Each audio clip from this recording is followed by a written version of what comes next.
All right, well, good morning, everyone, and thank you for joining our panel on wildlife mitigation plans in Colorado. My name is Jamie Jost. I'm the managing shareholder of Jost Energy Law, which is a 100% female-owned and operated energy law firm in Denver, Colorado. We've worked with the oil and gas operators and industry for 24 years for Colorado regulatory, permitting, and rulemaking matters. My partners in the back, Kelsey Lindsey, we're always very honored when Kirby asks us to participate in this symposium. We think this is the best one ever.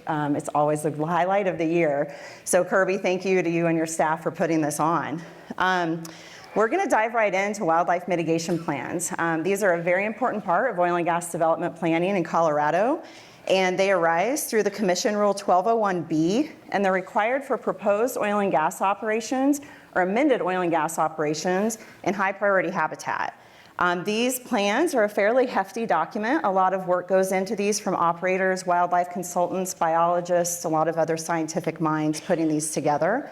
They can address one or more oil and gas locations, and there are specific requirements in the rule that are required to where the ECMC staff can go through and make sure an operator is compliant with the regs. So I'm going to walk through a description of these, and I'm going to turn it over to our amazing panel of experts to talk about wildlife mitigation plans today. So Rule 1201B requires that a wildlife mitigation plan has a description of the Rule 1202A operational requirements for the locations that are going to be subject to the plan, additional operating and mitigation requirements from other wildlife protection rules in 1201, 1202, and 1203. Those are fairly lengthy rules in the 1200 series in our regulations. It should include a description of any pre-application consultations with Colorado Parks and Wildlife. And specifically, that should include any alternative location analysis evaluations that were done or any BMPs that might be necessary for purposes of those locations. The plan also requires a description of best management practices that an operator commits to either by the rules or voluntarily to mitigate impacts to wildlife. And then it also requires a description of Rule 1202B operating requirements and 1203 mitigation commitments to offset any unavoidable adverse impacts to wildlife. So I say that because what you're going to hear today, there's going to be a lot of information about wildlife mitigation plans, how they've been used, not so much the rule themselves, but I wanted everyone to know who's out there filing these. There's a rule you have to follow, and you have to follow it. So I'd like to go ahead and turn it over to our wonderful panel of experts. We have Lindsey from QB Energy, Patricia Minerich from Chevron, and then Taylor Elm from Colorado Parks and Wildlife. We're going to talk about the wildlife mitigation plans as well as several associated topics with those discussions. So I'd like to go ahead and start with Lindsey from QB Energy. Can you please introduce yourself and provide our attendees with QB Energy's use and application of the plans in your operations over here on the Western Slope? Happy to. So again, my name is Lindsey and I'm the Director of EHS for QB Energy. And today I'm going to talk to you about a few of the wildlife mitigation plans that we have completed over the last several years. The North Parachute Ranch, QB-owned North Parachute Ranch, covers about 65,000 acres. The initial wildlife mitigation plan was created in 2009 by our predecessor in Canada. The WMP was revised in 2021 when Senate Bill 181 required emission change and update to the 1200 series wildlife rules. The original WMP covered approximately 35 locations that were permitted and built by Encana and Caris. The revised WMP covers 4 new locations that were approved under the new ECMC OGDP process. I'm going to discuss the compensatory mitigation project that was implemented to offset the potential direct and indirect impacts to wildlife on the next slide. QB has also completed 4 single wildlife mitigation plans that were approved during their OGDP hearings using ECMC's compensatory mitigation fee structure, totaling approximately $487,000. We have an additional 3 location WMPs that are drafted that were done in consultation with CPW and BLM using the ECMC compensatory mitigation fee structure, totaling approximately $455,000. Pre-consultation with CPW and BLM and the on-sites typically begin 12 to 24 months prior to the OGDP being submitted. So the project that I was just talking about, ECMC Rule 1203 requires compensatory mitigation for locations that fall within high priority habitat. Most of our operations are in the Northwest region, and we fall within elk, mule deer, some greater sage grouse, and aquatic high-priority habitats. Compensatory mitigation may be fulfilled by a completed project approved by CPW and ECMC, or a fee may be paid to offset potential impacts. In 2021, QB staff worked with CPW and BLM to implement this compensatory mitigation project that covered the 4 locations. The working group determined that a ridge-top brush removal project removing overgrown woody shrubs would improve big game and sage grouse habitat. This is in the area of the development just adjacent to the locations that we constructed. The project was designed to increase forage availability, increase habitat suitability, and increase early successional stage vegetation. The project was completed before the 4 locations were constructed. The working group feels that the project was a success because we've seen increased observation of the occupation of animals. The slide here shows pre-treatment in 2021, post-treatment in 21, and then a few photos that were taken in 22 and 23.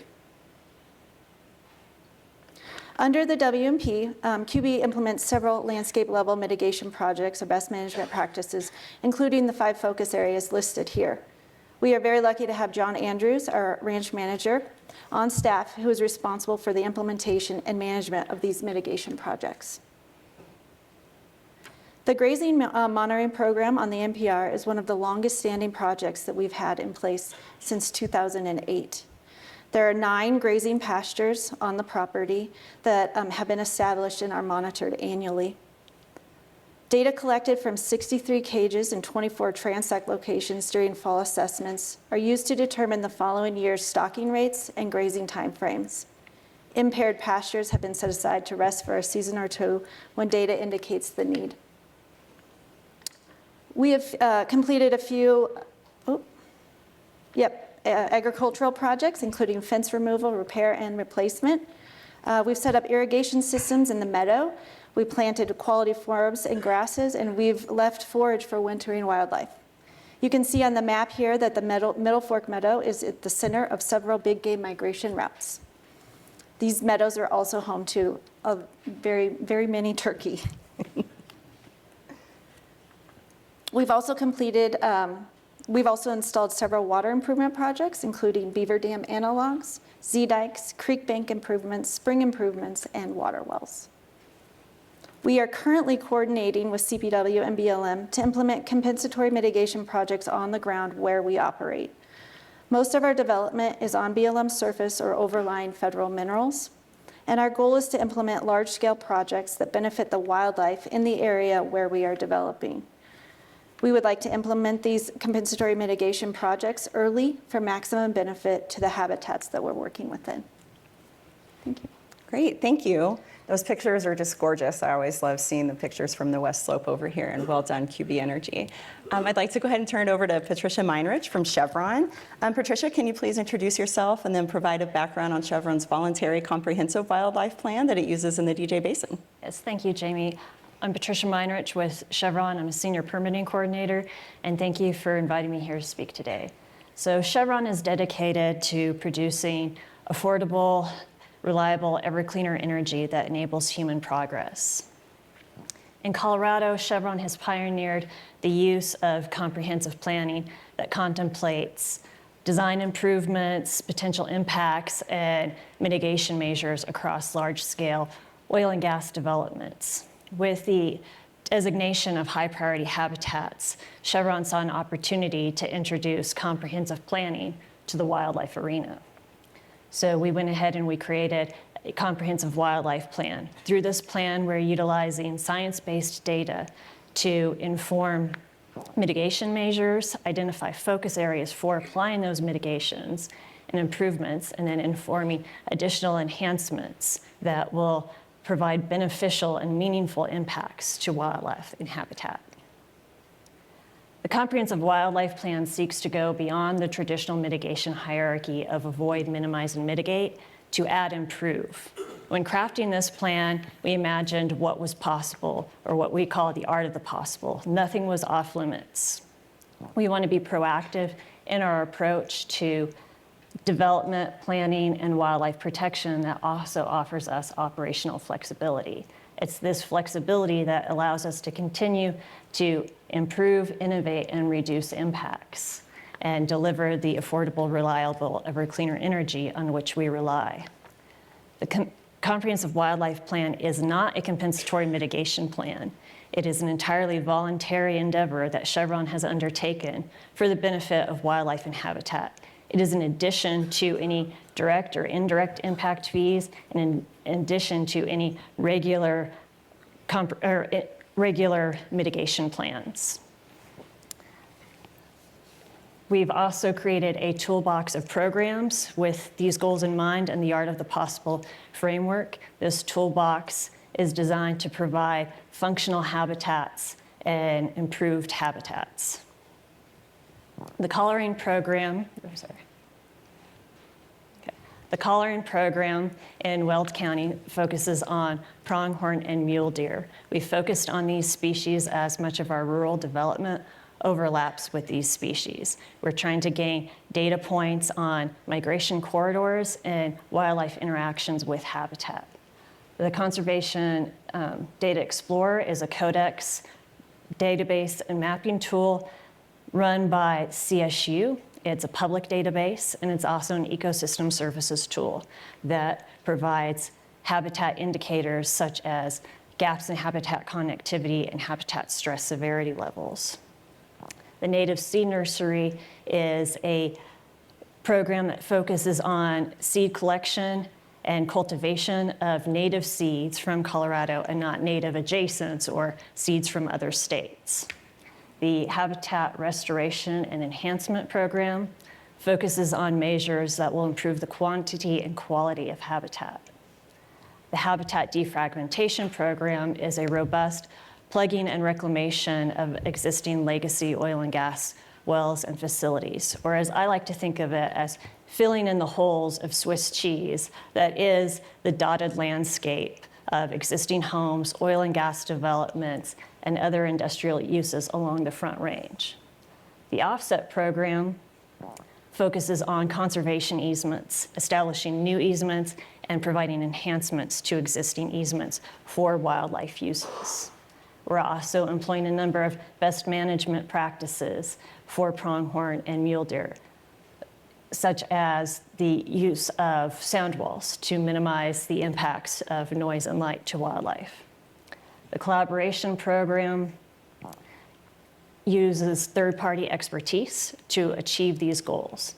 And I want to also mention that all of these programs, it's not a pick one and we're done. We're doing all of these programs voluntarily. This collaborative process, we are engaging with a number of respected organizations across the country. Organizations like the University of Montana, Boone and Crockett Wildlife Conservation Program, and the State University of New York are conducting the collaring program in collaboration with CPW. Colorado State University is maintaining the Codex database, and we're also working with them on a fellowship program. The Colorado Cattlemen's Agricultural Land Trust is working on our conservation easements, and we've recently added EcoPoint Inc. to our team of collaborators, and they are working on identifying, collecting, researching, and cultivating those native seeds that can then be appropriate for big game and pollinators.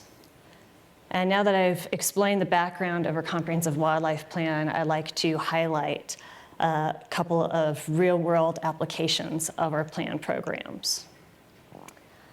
These maps highlight our habitat defragmentation program, and they zoom into the areas in and around our Colt and West Pony comprehensive developments. The green shaded areas represent high priority habitat, while the multicolored dots indicate those oil and gas locations that we have plugged and removed since 2020 and those that we're planning on removing in the coming years.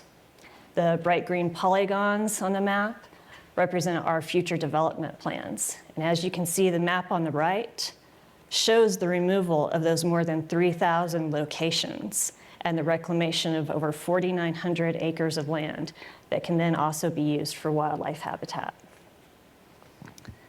In the winter of 2024 and 2025, animals were outfitted with GPS collars in Weld County to establish and maintain a sample size study for pronghorn and mule deer. This is another example of our planned programs in action. So in the left, you can see some maps that highlight the firestorm maps, and these represent utilization distributions depicting areas of use and probabilities of use, and they're overlaid on our coal development plan. The lighter yellow and orange colors represent a higher use and more frequent GPS locations, and also therefore a higher probability of use, while the darker purple and black locations show lower GPS locations and therefore lower use and probability of use. So although at the time we did not have a full year's worth of data, you can see that through the seasons of winter, spring, and summer, the intensity of yellow and orange varied, but it was always concentrated in that northeast corner of our development. The 3 locations that are circled on the right correspond to those higher use areas and the yellow and orange shades, while the other 5 locations on the map are in those darker purple and black areas. At these 3 lighter use colors, we have agreed to observe the pronghorn winter concentration timing stipulations for all construction, drilling, and completion. And this is an example of utilizing science-based data to help inform our planning and development decisions. The fish diagram, well, it's just fun, but I'm using it to depict the various components, impacts, lessons learned, and improvements that have influenced our comprehensive wildlife plan. The components that are on the belly of the fish represent current conditions, baselines, static avoidance, and habitat fragmentation, while the components on the back end represent the comprehensive wildlife plan's efforts to increase the knowledge base, improve habitat functionality, and provide productive habitats. Together, all of these components will work to help us protect and bolster wildlife while doing energy responsibly. And then in sum, I just wanted to go over that the comprehensive wildlife plan helps us design future developments, identify impacts, and devise mitigation strategies. We're utilizing science-based data to identify the what, where, and when for applying mitigation measures and beneficial improvements. Those improvements include advancing the overall understanding of wildlife populations, their movements, and their interactions with habitat. It's informing our responses to wildlife based off of data. We're improving the quality and quantity of habitats, and we're leveraging third-party expertise to help us achieve our goals. So thank you very much. Great, thank you so much, Patricia. Yeah. I also love the fish diagram. I think it's very fun. I'm technology challenged. I can't make it, but I love it. So well done, and seeing that put to use in real time with real data to protect the wildlife resources is fantastic. So thank you for sharing that with us. Thank you. I'd like to go ahead and turn it over to Mr. Taylor Elm from Colorado Parks and Wildlife. And Taylor, could you give us, please introduce yourself and then start us off with a short history of wildlife mitigation plans and how they've evolved into what we submit with ECMC permits today.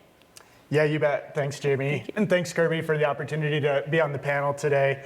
And as the CPW guy, yes, I like the fish diagram too. I'm going to have to use that. I'm Taylor Elm. I'm the Energy Liaison for CPW's Northwest region, which covers the Piceance and other areas basically in the northwest quadrant of the state. And yeah, it's a good question. I think, there's folks obviously aware, and Lindsey kind of described that there's a bit of a history to this concept of a wildlife mitigation plan that goes back prior to the mission change rulemaking and Senate Bill 181. In fact, about 16 years, because I believe Lindsey and her crew at the time in 2009 were probably our first wildlife mitigation plan agreement that we entered into. at that time, well, I guess I should say between 2009 and 2018, we worked with 11 separate oil and gas operators. And I think, according to my records, developed 16 individual wildlife mitigation plans with operators. And during that time, a difference from now is that they were totally voluntary agreements between an oil and gas operator and CPW. Typically, these plans were landscape scale in nature, if not all of them, and encompassed an operator's area of operations, or at least kind of a planned area of development. The plans typically included voluntary measures from an oil and gas operator, things like best management practices, maybe timing of operations, avoidance of certain sensitive habitats like nests and lek sites, and then oftentimes some degree of compensatory mitigation to kind of offset adverse impacts. In return for those agreements, CPW typically streamlined our individual permit approvals when those came through, which at the time I think kind of just helped speed up permit acquisitions. And so fast forward to where we are now, you can tell there's a few differences there, as I described that. Obviously, as Jamie explained, wildlife mitigation plans are now required for locations in high priority habitat. And I think the other big shift we've seen is a lot of the plans now are more specific to a single location, or at least a few locations, potentially kind of in an OGDP. So that's a little high level, but a little bit of history and kind of background on that term and concept of a wildlife mitigation plan, and the evolution from kind of where they've come over the last 16 years or so.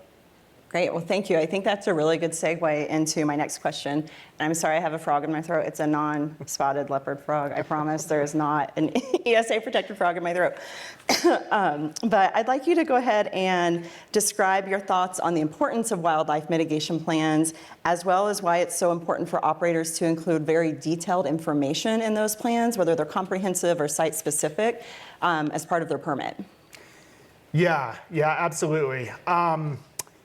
A bit of this is kind of my opinion from CPW, but I do think the importance of the wildlife mitigation plan is really telling the story of the CPW pre-app consultation and really all things wildlife that went into kind of the development planning for a location or an OGDP.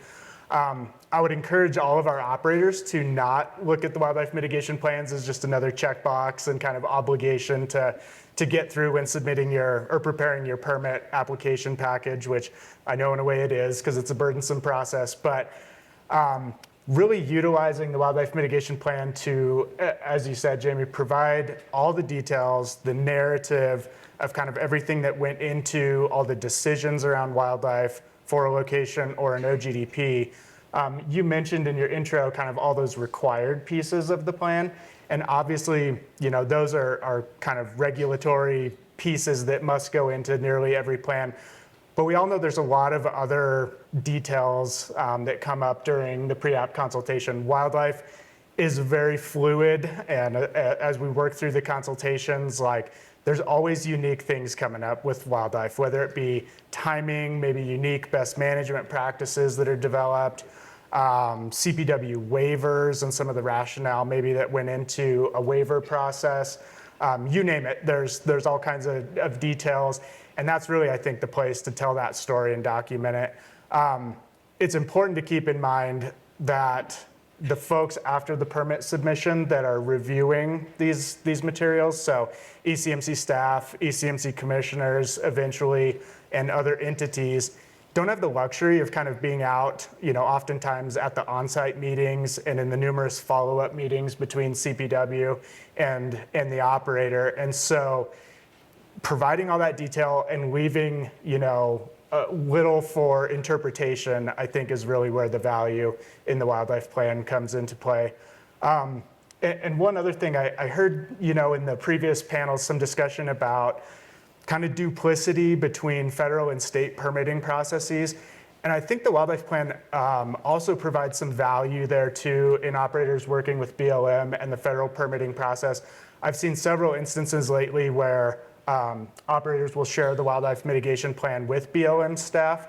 And I think that, I assume it helps our BLM colleagues kind of, determine plan compliance and help out with the NEPA process on the federal side too. So I hope that they help not, have that duplicity and duplication of efforts. Well, thank you for that guidance. That's fantastic, especially for all of us that file these plans. That's amazing. I have one more question for you. So can you please provide us with the purpose and the difference between wildlife mitigation plans and compensatory mitigation plans? Yes, good question. I think we've heard different acronyms and plan names thrown out a lot, and there's a lot of wildlife plans, and they're similar and oftentimes related, but they are different things. I think that's a point of confusion that CPW saw come up a lot, especially kind of immediately following the mission change rulemaking.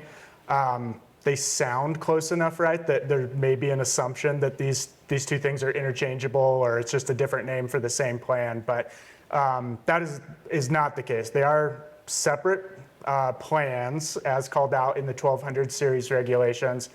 Obviously, the wildlife mitigation plan and wildlife protection plan are required for OGDPs, for all OGDPs. Wildlife mitigation plan when inside HPH and wildlife protection plan when outside. A compensatory mitigation plan, on the other hand, is triggered and required under a very specific circumstance, and that is if an operator chooses to do a compensatory mitigation project instead of paying a mitigation fee to CPW's program. And I believe it's Rule 1203B1 that outlines the components of the compensatory mitigation plan. And these include things like description and objective of the project, financial assurances, site protection instruments, ongoing monitoring and adaptive management for the project, and basically just things that are going to ensure that that operator completed project is an adequate project to mitigate for impacts and is going to be effective in doing so. I think the rule also states that ECMC director will consult with CPW on the adequacy of those plans. So CPW always would encourage operators to work obviously with CPW while developing a project and while developing that compensatory mitigation plan too. So hopefully that's helpful if there is some lingering confusion still between those two plans. Great, thank you. I think that's a great clarification. So that wraps up our panel. I'd really like to thank the three of you for all your time, effort, and dedication to this panel. And thank you all for your time. And again, Kirby, thank you for the amazing symposium and the opportunity. We have a minute left, but we could probably save that if you want. Okay. Okay, I've got the tough question of the day. I'm J.J. Fletcher, Mesa County Commissioner. So we talked about grazing and wildlife and how they coexist to improve wildlife habitat and vegetation through best ranching practices. Through the introduction of the gray wolf in the adjoining counties, what proactive measures will CPW implement to provide a continuum of the past work in the Piceance Basin?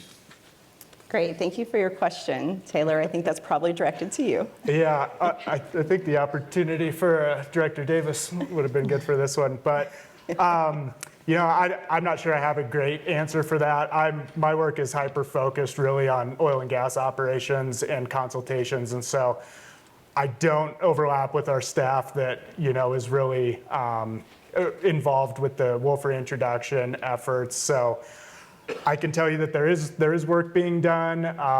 We've staffed up numerous positions to help agricultural producers with conflicts and try to address that. But from an oil and gas perspective, I don't have a real great answer for that. Great, thank you, Taylor. Thank you, everyone. And with that, we're out of time. I apologize, Commissioner. We've got to get to our next panel. But you can engage these folks.